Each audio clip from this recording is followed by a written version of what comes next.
ಆಫೀಸ್ನಲ್ಲಿ ವಿಶ್ವಜಿತ್ ದಿನದಿಂದ ದಿನಕ್ಕೆ ಆರಾಧನಳಿಗೆ ಕಿರುಕುಳ ನೀಡಲು ಶುರು ಮಾಡಿದನು. ಒಂದು ದಿನ ಸಂಜೆ ಕೆಲಸ ಮುಗಿಯುವ ಸಮಯದಲ್ಲಿ ಆರಾಧನಳನ್ನು ತನ್ನ ಕ್ಯಾಬಿನ್ಗೆ ಕರೆಸಿ, ಆರಾಧನಾ, ಈ ಅರ್ಜುನ್ ಹಿಂದೆ ಬಿದ್ದು ಯಾಕೆ ನಿನ್ನ ಲೈಫ್ ಹಾಳು ಮಾಡ್ಕೊಳ್ತಿದ್ದೀಯಾ? ನನ್ನ ಪವರ್ ನಿನಗೆ ಗೊತ್ತಿಲ್ಲ. ನೀನು ನನ್ನ ಜೊತೆ ಅಡ್ಜಸ್ಟ್ ಆಗಿ ನಡೆದರೆ ಈ ಕಂಪನಿಯ ಅರ್ಧ ಪಾಲು ನಿನ್ನದಾಗುತ್ತೆ ಎಂದು ಅವಳ ಕೈ ಹಿಡಿಯಲು ಪ್ರಯತ್ನಿಸಿದನು. ಆರಾಧನಾ ತಕ್ಷಣ ಅವನ ಕೆನ್ನೆಗೆ ಬಾರಿಸಿ, ವಿಶ್ವಜಿತ್, ನಿನ್ನ ಹತ್ತಿರ ಇರೋದು ಬರೀ ದುಡ್ಡು ಮತ್ತು ಅಹಂಕಾರ, ಆದರೆ ನನ್ನ ಹತ್ತಿರ ಇರೋದು ನೈತಿಕತೆ ಮತ್ತು ಒಬ್ಬ ಸಿಂಹದಂತಹ ಗಂಡನ ಸಪೋರ್ಟ್. ಇನ್ಮೇಲೆ ಇಂತಹ ಕೆಟ್ಟ ಬುದ್ಧಿ ತೋರಿಸಿದರೆ ನಿನ್ನ ಇಡೀ ಕಂಪನಿಯನ್ನು ಧೂಳಿಪಟ ಮಾಡೋಕೆ ಈ ಒಬ್ಬ ರೈತನ ಮಗಳು ಸಾಕು ಎಂದು ಬೆಂಕಿಯಂತೆ ಗುಡುಗಿ ಹೊರಬಂದಳು. ಆರಾಧನಾ ಹತಾಶೆಯಿಂದ ಮನೆಗೆ ಬಂದಾಗ ಅರ್ಜುನ್ ಅವಳ ಮುಖ ನೋಡಿಯೇ ಏನೋ ಆಗಿದೆ ಎಂದು ತಿಳಿದುಕೊಂಡನು. ಅವಳ ಮೂಡ್ ಸರಿ ಮಾಡಲು ಅವನು ಅವಳನ್ನು ತನ್ನ ನೀಲಿ ಬಣ್ಣದ ಜೀಪ್ನಲ್ಲಿ ಲಾಂಗ್ ಡ್ರೈವ್ ಕರೆದುಕೊಂಡು ಹೋದನು. ದಾರಿಯುದ್ದಕ್ಕೂ ಕನ್ನಡದ ಮೆಲೋಡಿ ಹಾಡುಗಳು ಪ್ಲೇ ಆಗುತ್ತಿದ್ದವು. ಬೆಂಗಳೂರಿನ ಟ್ರಾಫಿಕ್ ದಾಟಿ ಇಬ್ಬರು ಮದ್ದೂರು ರಸ್ತೆಯಲ್ಲಿ ಸಾಗುತ್ತಿದ್ದರು. ಆರಾಧನಾ ಅರ್ಜುನನ ಭುಜದ ಮೇಲೆ ತಲೆ ಇಟ್ಟು, ಅರ್ಜುನ್ ಸರ್, ನಿಮ್ಮ ಜೊತೆ ಇದ್ರೆ ಜಗತ್ತನ್ನೇ ಮರೆಯಬಹುದು ಅನಿಸುತ್ತೆ ಎಂದಳು. ಅರ್ಜುನ್ ಅವಳ ಕೈ ಹಿಡಿದು ಮೆಲ್ಲಗೆ ಒತ್ತಿ, ಯಾವ ವಿಶ್ವಜಿತ್ ಕೂಡ ನಮ್ಮನ್ನು ದೂರ ಮಾಡೋಕೆ ಸಾಧ್ಯವಿಲ್ಲ ಆರು ಎಂದು ಧೈರ್ಯ ತುಂಬಿದನು. ಅರ್ಜುನ್ ಅವಳನ್ನು ತನ್ನ ಪ್ರೀತಿಯ ಫಾರ್ಮ್ ಹೌಸ್ಗೆ ಕರೆದುಕೊಂಡು ಹೋದನು. ಅಲ್ಲಿ ಹಸಿರು ಸಸ್ಯಗಳು, ಪಕ್ಷಿಗಳ ಚಿಲಿಪಿಲಿ, ಅಲ್ಲಿ ಬೇರೆ ಯಾರೂ ಇರಲಿಲ್ಲ. ರಾತ್ರಿ ಸಮಯದಲ್ಲಿ ಚಳಿಯ ಗಾಳಿ ಬೀಸುತ್ತಿತ್ತು. ಇಬ್ಬರು ಟೆರೆಸ್ ಮೇಲೆ ಕುಳಿತು ಹರಟೆ ಹೊಡೆಯುತ್ತಿದ್ದರು. ಅರ್ಜುನ್, ಆರು, ಮುಂಬೈನಲ್ಲಿ ಪೊಲೀಸ್ ಕೆಲಸದ ನಡುವೆ ನಮಗೆ ಸರಿಯಾಗಿ ಟೈಮ್ ಸಿಗಲೇ ಇಲ್ಲ. ಅರ್ಜುನ್ ಆರಾಧನಳನ್ನು ಹತ್ತಿರ ಸೆಳೆದುಕೊಂಡನು. ಅವಳ ಕಣ್ಣುಗಳಲ್ಲಿ ನಕ್ಷತ್ರಗಳ ಹೊಳಪಿತ್ತು. ಅರ್ಜುನ್ ಅವಳ ಮುಖವನ್ನು ಮೆಲ್ಲನೆ ಎತ್ತಿ ಹಿಡಿದು ಅವಳ ತುಟಿಗೆ ಕಿಸ್ ಮಾಡಲು ಹೋದಾಗ ಆರಾಧನಾ ನಾಚಿಕೆಯಿಂದ ಅವನ ಎದೆಯಲ್ಲಿ ಮುಖ ಮುಚ್ಚಿಕೊಂಡಳು. ಅರ್ಜುನ್ ಸರ್, ಯಾರಾದರೂ ನೋಡ್ತಾರೆ ಅಂದಳು. ಅರ್ಜುನ್ ನಗುತ್ತಾ, ಇಲ್ಲಿ ನಮ್ಮ ಪ್ರೀತಿ ನೋಡೋಕೆ ಈ ಚಂದ್ರ ಮಾತ್ರ ಇರೋದು ಎಂದು ಅವಳನ್ನು ಬಿಗಿಯಾಗಿ ಅಪ್ಪಿಕೊಂಡನು. ಅಂದು ಅವರ ನಡುವೆ ಒಂದು ಪುಟ್ಟ ಮತ್ತು ಸುಂದರವಾದ ರೊಮ್ಯಾಂಟಿಕ್ ಕ್ಷಣ ನಡೆಯಿತು. ಮತ್ತೊಂದು ಕಡೆ ಅರ್ಜುನನ ತಂಗಿ ಧ್ವನಿ ಮತ್ತು ಆರಾಧನಾ ಬೆಂಗಳೂರಿನ ದೊಡ್ಡ ಮಾಲ್ ಶಾಪಿಂಗಿಗೆ ಹೋದರು. ಧ್ವನಿ ಒಂದಾದ ಮೇಲೆ ಒಂದು ಡ್ರೆಸ್ ಟ್ರೈ ಮಾಡುತ್ತಿದ್ದಳು. ಆರಾಧನಾ ರೇಗಿಸುತ್ತಾ, ಧ್ವನಿ, ಇಷ್ಟೊಂದು ಶಾಪಿಂಗ್ ಮಾಡ್ತಿದ್ದೀಯಾ? ಅರ್ಜುನ್ ಅವರ ಕ್ರೆಡಿಟ್ ಕಾರ್ಡ್ ಇವತ್ತು ಖಾಲಿ ಆಗೋದು ಗ್ಯಾರಂಟಿ ಅಂದಳು. ಶಾಪಿಂಗ್ ಮುಗಿಸಿ ಬರುತ್ತಿರುವಾಗ ಧ್ವನಿ ಆಕಸ್ಮಿಕವಾಗಿ ಒಬ್ಬ ವ್ಯಕ್ತಿಗೆ ಡಿಕ್ಕಿ ಹೊಡೆದಳು. ಅವನು ಕೆಳಗೆ ಬಿದ್ದ. ಅವಳ ಬ್ಯಾಗ್ಗಳನ್ನು ಎತ್ತಿಕೊಟ್ಟನು. ಅವನು ಮತ್ಯಾರೂ ಅಲ್ಲ, ಅರ್ಜುನನ ಡಿಪಾರ್ಟ್ಮೆಂಟ್ಗೆ ಹೊಸದಾಗಿ ಬಂದಿರೋ ಖಡಕ್ ಪೊಲೀಸ್ ಆಫೀಸರ್ ಆರ್ಯನ್. ಆರ್ಯನ್ ತನ್ನ ಗಂಭೀರ ಧ್ವನಿಯಲ್ಲಿ, ಕಣ್ಣು ಇಲ್ಲೇ ಇರಲಿ ಮೇಡಮ್, ರೋಡ್ ಮೇಲೆ ಅಲ್ಲ ಎಂದನು. ಧ್ವನಿ ಅವನ ಆಟಿಟ್ಯೂಡ್ ನೋಡಿ, ಯಾರಪ್ಪ ಇವನು, ಇಷ್ಟೊಂದು ಸ್ಟೈಲ್ ಮಾಡ್ತಿದ್ದಾನೆ ಎಂದು ಪಿಸುಗುಟ್ಟಿದಳು. ಆರಾಧನಾ ನಗುತ್ತಾ, ಧ್ವನಿ, ನಿನ್ನ ಜೋಡಿ ಸಿಕ್ಕಿದ ಹಾಗಿದೆ ನೋಡು ಎಂದು ಕಾಲೆಳೆದಳು. ವಿಶ್ವಜಿತ್ ಆರಾಧನಳನ್ನು ಅಷ್ಟು ಸುಲಭವಾಗಿ ಬಿಡುವವನಲ್ಲ ಎಂಬುದು ನಿಜವಾಯಿತು. ಒಂದು ದಿನ ಆಫೀಸ್ ಮುಗಿಸಿ ಆರಾಧನಾ ತನ್ನ ಸ್ಕೂಟರ್ ಹತ್ತಿರ ಹೋಗುತ್ತಿರುವಾಗ ಮುಖವಾಡ ಧರಿಸಿದ 4 ಗೂಂಡಾಗಳು ಅವಳನ್ನು ಸುತ್ತುವರಿದರು. ಅವಳು ಕೂಗಿಕೊಳ್ಳುವ ಮೊದಲೇ ಅವಳ ಬಾಯಿಗೆ ಬಟ್ಟೆ ಕಟ್ಟಿ ಬಲವಂತವಾಗಿ ಕಪ್ಪು ಬಣ್ಣದ ವ್ಯಾನ್ ಒಳಗೆ ಹಾಕಿಕೊಂಡು ಹೋದರು.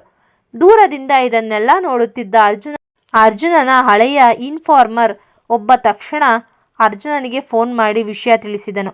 ಅರ್ಜುನ್ ತನ್ನ ಬುಲೆಟ್ ಹತ್ತಿ ವ್ಯಾನ್ ಅನ್ನು ಬೆನ್ನಟ್ಟಿದ್ದನು. ಗೂಂಡಾಗಳು ಆರಾಧನಳನ್ನು ನಗರದ ಹೊರವಲಯದಲ್ಲಿ ಒಂದು ಹಳೆಯ ಗೋದಾಮಿಗೆ ಕರೆದುಕೊಂಡು ಹೋದರು. ಅಲ್ಲಿ ವಿಶ್ವಜಿತ್ ಸಿಗಾರ್ ಸೇದುತ್ತಾ ಕುಳಿತಿದ್ದ.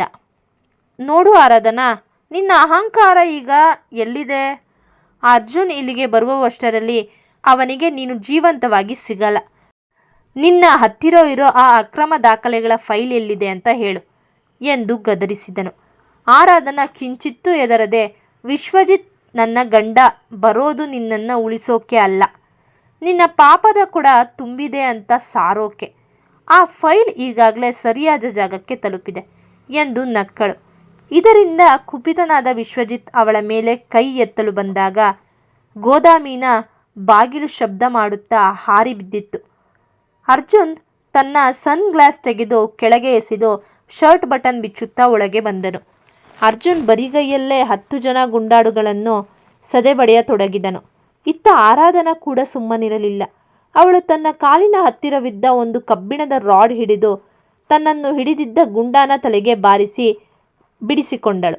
ಅರ್ಜುನ್ ವಿಶ್ವಜಿತ್ನ ಕಾಲರ್ ಹಿಡಿದು ಎಳೆದು ತಂದು ಗೋಡೆಗೆ ಅಪ್ಪಳಿಸಿದನು. ವಿಶ್ವಜಿತ್ ಸ್ನೇಹಿತ ಅಂತ ಬಿಟ್ಟಿದ್ದೆ, ಆದರೆ ನನ್ನ ಹೆಂಡತಿ ಮೇಲೆ ಕೈ ಹಾಕಿದ ಮೇಲೆ ನೀನು ನನಗೆ ಕೇವಲ ಒಬ್ಬ ಕ್ರಿಮಿನಲ್ ಅಷ್ಟೆ ಎಂದು ಜೋರಾಗಿ ಗುದ್ದಿದನು. ಅಷ್ಟರಲ್ಲಿ ಅಲ್ಲಿಗೆ ಪೊಲೀಸ್ ಫೋರ್ಸ್ ಜೊತೆ ಆರ್ಯನ್ ಮತ್ತು ಧ್ವನಿ ಬಂದರು. ಧ್ವನಿ ಓಡಿ ಹೋಗಿ ಆರಾಧನಳನ್ನು ಅಪ್ಪಿಕೊಂಡಳು. ಆರ್ಯನ್ ವಿಶ್ವಜಿತ್ಗೆ ಹ್ಯಾಂಡ್ಸ್ ಅಪ್, ಲಾಕಪ್ ಹಾಕಿ. ವಿಶ್ವಜಿತ್, ನಿನ್ನ ಕಂಪನಿಯ ಎಲ್ಲ ಹಗರಣಗಳು ಈಗ ಬಯಲಾಗಿವೆ. ನಿನ್ನ ಜಾಗ ಈಗ ಆಫೀಸ್ ಅಲ್ಲ, ಜೈಲು ಎಂದು ಎಳೆದುಕೊಂಡು ಹೋದನು. ಧ್ವನಿ ಆರ್ಯನ್ ಕಡೆ ನೋಡಿ, ಥ್ಯಾಂಕ್ಸ್ ಸರ್, ಸರಿಯಾದ ಟೈಮ್ಗೆ ಬಂದಿದ್ದಕ್ಕೆ ಅಂದಳು. ಆರ್ಯನ್ ಮೊದಲ ಬಾರಿಗೆ ಧ್ವನಿಯನ್ನು ನೋಡಿ ಮೆಲ್ಲಗೆ ನಕ್ಕು, ಇದು ನನ್ನ ಕರ್ತವ್ಯ ಎಂದನು. ಆರಾಧನಾ ಇದನ್ನು ಗಮನಿಸಿ ಅರ್ಜುನನ ಕಿವಿಯಲ್ಲಿ, ಇಲ್ಲಿ ಹೊಸ ಕತೆ ಶುರುವಾಗ್ತಿದೆ ನೋಡಿ ಎಂದು ಪಿಸುಗುಟ್ಟಿದಳು. ಎಲ್ಲ ಗಲಾಟೆ ಮುಗಿದ ಮೇಲೆ ಅರ್ಜುನ್ ಮತ್ತು ಆರಾಧನಾ ಮತ್ತೆ ಫಾರ್ಮ್ ಹೌಸ್ನ ಟೆರೆಸ್ ಮೇಲೆ ಕುಳಿತಿದ್ದರು. ಆರು, ನೀನು ನಿಜವಾಗಿಯೂ ಪಟಾಕಿನೇ ಆ ರಾಡ್ ತಗೊಂಡು ಹೊಡೆದಿದ್ದನ್ನು ನೋಡಿ ನನಗೆ ಶಾಕ್ ಆಯಿತು ಎಂದು ಅರ್ಜುನ್ ಕಾಲೆಳೆದನು. ಆರಾಧನಾ ಅವನ ತೋಳಿನಲ್ಲಿ ಒರಗಿ, ನನ್ನ ಗಂಡ ಪೊಲೀಸ್ ಆಗಿರ್ಬೋದು, ಆದರೆ ನಾನು ಪೊಲೀಸ್ ಹೆಂಡತಿ ಅಲ್ವಾ, ನನಗೂ ಸ್ವಲ್ಪ ಪವರ್ ಇರಬೇಕು ಅಂದಳು. ಅರ್ಜುನ್ ಅವಳ ಹಣೆಗೆ ಮುತ್ತಿಟ್ಟು, ಮುಂಬರುವ ದಿನಗಳಲ್ಲಿ ಇಬ್ಬರು ಜೊತೆಯಾಗಿ ಈ ಸಮಾಜದ ಕ್ರಿಮಿನಲ್ಗಳನ್ನು ಹೆದರಿಸೋಣ ಎಂದು ಮಾತು ಕೊಟ್ಟನು. ವಿಶ್ವಜಿತ್ನ ಕಂಪನಿಯಿಂದ ಹೊರಬಂದ ಮೇಲೆ ಆರಾಧನಾ ಬೇರೆಯವರ ಕೈ ಕೆಳಗೆ ಕೆಲಸ ಮಾಡಬಾರದು ಎಂದು ನಿರ್ಧರಿಸಿದಳು. ತನ್ನ ತಂದೆ ರಾಜೇಗೌಡರ ಕನಸಿನಂತೆ ರೈತರಿಗೆ ನೆರವಾಗುವ ಮತ್ತು ಸಾವಯವ ಕೃಷಿ ಉತ್ಪನ್ನಗಳನ್ನು ನೇರವಾಗಿ ಗ್ರಾಹಕರಿಗೆ ತಲುಪಿಸುವ ಪಟಾಕಿ ಆಗ್ರೋಟೆಕ್ ಎಂಬ ಸ್ಮಾರ್ಟ್ ಆಫ್ ಕಂಪನಿಯನ್ನು ಆರಂಭಿಸಿದಳು. ಅರ್ಜುನ್ ಅವಳಿಗೆ ಪೂರ್ಣ ಬೆಂಬಲ ನೀಡಿದನು. ಆರಾಧನಾ ತನ್ನ MBA ಜ್ಞಾನವನ್ನು ಬಳಸಿ ಹಳ್ಳಿಯ ರೈತ ಮಹಿಳೆಯರಿಗೆ ಕೆಲಸ ನೀಡಿದಳು. ಕಂಪನಿಯ ಉದ್ಘಾಟನೆಗೆ ಅರ್ಜುನ್ ತನ್ನ ತಂದೆ ಅಶ್ವಥ್ ಮತ್ತು ರಾಜೇಗೌಡರನ್ನು ಕರೆಸಿದ್ದನು. ರಾಜೇಗೌಡರು ಹೆಮ್ಮೆಯಿಂದ ಕಣ್ಣೀರು ಹಾಕುತ್ತಾ, ನನ್ನ ಮಗಳು ಕೇವಲ ನನ್ನ ಹೆಸರಲ್ಲ, ಈ ನಾಡಿನ ರೈತರ ಹೆಸರನ್ನು ಉಳಿಸ್ತಿದ್ದಾಳೆ ಎಂದು ಹರಸಿದರು. ಧ್ವನಿ ಮತ್ತು ಆರ್ಯನ್ ನಡುವೆ ಸ್ನೇಹ ಈಗ ಮೆಲ್ಲನೆ ಪ್ರೀತಿಗೆ ತಿರುಗುತ್ತಿದೆ. ಆರ್ಯನ್ ಕೆಲಸದ ಒತ್ತಡದಲ್ಲಿದ್ದರೂ ಧ್ವನಿಯ ಮೆಸೇಜ್ಗಳಿಗಾಗಿ ಕಾಯುತ್ತಿದ್ದನು. ಒಂದು ದಿನ ಧ್ವನಿ ಮಾಲ್ನಲ್ಲಿ ಶಾಪಿಂಗ್ ಮುಗಿಸಿ ಬರುತ್ತಿರುವಾಗ ಮಳೆ ಜೋರಾಗಿ ಸುರಿಯಲಾರಂಭಿಸಿತು. ಆರ್ಯನ್ ತನ್ನ ಪೊಲೀಸ್ ಜೀಪ್ನಲ್ಲಿ ಹೋಗುತ್ತಿದ್ದವನು ಅವಳನ್ನು ನೋಡಿ ನಿಲ್ಲಿಸಿದನು. ಬನ್ನಿ ಧ್ವನಿ, ನಾನು ಬಿಡ್ತೀನಿ ಎಂದ ಆರ್ಯನ್. ಜೀಪ್ನಲ್ಲಿ ಹೋಗುವಾಗ ಇಬ್ಬರ ನಡುವೆ ಮೊದಲ ಬಾರಿಗೆ ಸುದೀರ್ಘ ಸಂಭಾಷಣೆ ನಡೆಯಿತು. ಸರ್, ಆಫೀಸ್ನಲ್ಲಿ ನೀವು ಯಾವಾಗಲೂ ಗಂಭೀರವಾಗಿರ್ತೀರಾ, ಮನೆಗೂ ಆ ರೂಲ್ಸ್ ಇದೆಯಾ ಎಂದು ಧ್ವನಿ ಕೇಳಿದಾಗ ಆರ್ಯನ್ ಮೊದಲ ಬಾರಿಗೆ ಮುಕ್ತನಾಗಿ ನಗುತ್ತಾ, ಇಲ್ಲ ಧ್ವನಿ, ಪೊಲೀಸ್ ಡ್ರೆಸ್ ತೆಗೆದ ಮೇಲೆ ನಾನು ಸಾಮಾನ್ಯ ಮನುಷ್ಯ ಎಂದನು. ಅವನ ನಗು ಕಂಡ ಧ್ವನಿ ಮನಸ್ಸಲ್ಲೇ ಅವನ ಮೇಲೆ ಪ್ರೀತಿ ಬೆಳೆಸಿಕೊಂಡಳು. ಒಂದು ರಾತ್ರಿ ಆರಾಧನಾ ತನ್ನ ಹೊಸ ಬಿಸ್ನೆಸ್ ಪ್ಲಾನ್ ರೆಡಿ ಮಾಡುತ್ತಾ ಲೇಟ್ ಮಾಡಿದಾಗ ಅರ್ಜುನ್ ಅವಳಿಗಾಗಿ ಅಡುಗೆ ಮಾಡಲು ಕಿಚನ್ಗೆ ಬಂದನು. ಅರ್ಜುನ್ ರೊಟ್ಟಿ ಮಾಡಲು ಹೋಗಿ ಹಿಟ್ಟನ್ನೆಲ್ಲ ಮುಖಕ್ಕೆ ಹಚ್ಚಿಕೊಂಡಿದ್ದನು. ನೋಡಿ ಆರಾಧನಾ ನಗುತ್ತಾ ಅಲ್ಲಿಗೆ ಬಂದಳು. ನೋಡಿ ಅರ್ಜುನ್ ಸರ್, ಇನ್ವೆಸ್ಟಿಗೇಷನ್ ಮಾಡೋದು ಸುಲಭ, ಆದರೆ ಅಡುಗೆ ಮಾಡೋದು ಕಷ್ಟ ಎಂದು ಅವನ ಕೈಯಲ್ಲಿದ್ದ ಲಟ್ಟಣಿಗೆಯನ್ನು ಕಿತ್ತುಕೊಂಡಳು. ಅರ್ಜುನ್ ಅವಳನ್ನು ಹಿಂದಿನಿಂದ ಅಪ್ಪಿಕೊಂಡು, ನೀನು ಬಿಸ್ನೆಸ್ ವಿಮೆನ್ ಆದಮೇಲೆ ನನಗೆ ಟೈಮ್ ಕೊಡಲ್ಲ ಅಂದ್ಕೊಂಡೆ ಎಂದು ಪಿಸುಗುಟ್ಟಿದನು. ಆರಾಧನಾ ಅವನ ಕಡೆ ತಿರುಗಿ ಅವನ ಕೆನ್ನೆಗೆ ಅಂಟಿದ್ದ ಹಿಟ್ಟನ್ನು ಮೆಲ್ಲಗೆ ಒರೆಸುತ್ತಾ, ನಾನು ಎಷ್ಟೇ ದೊಡ್ಡವಳಾದರೂ ನಿಮ್ಮ ಪಟಾಕಿನೇ ಸರ್ ಎಂದು ಹೇಳಿ ಅವನ ಕೆನ್ನೆಗೆ ಮುತ್ತಿಟ್ಟಳು.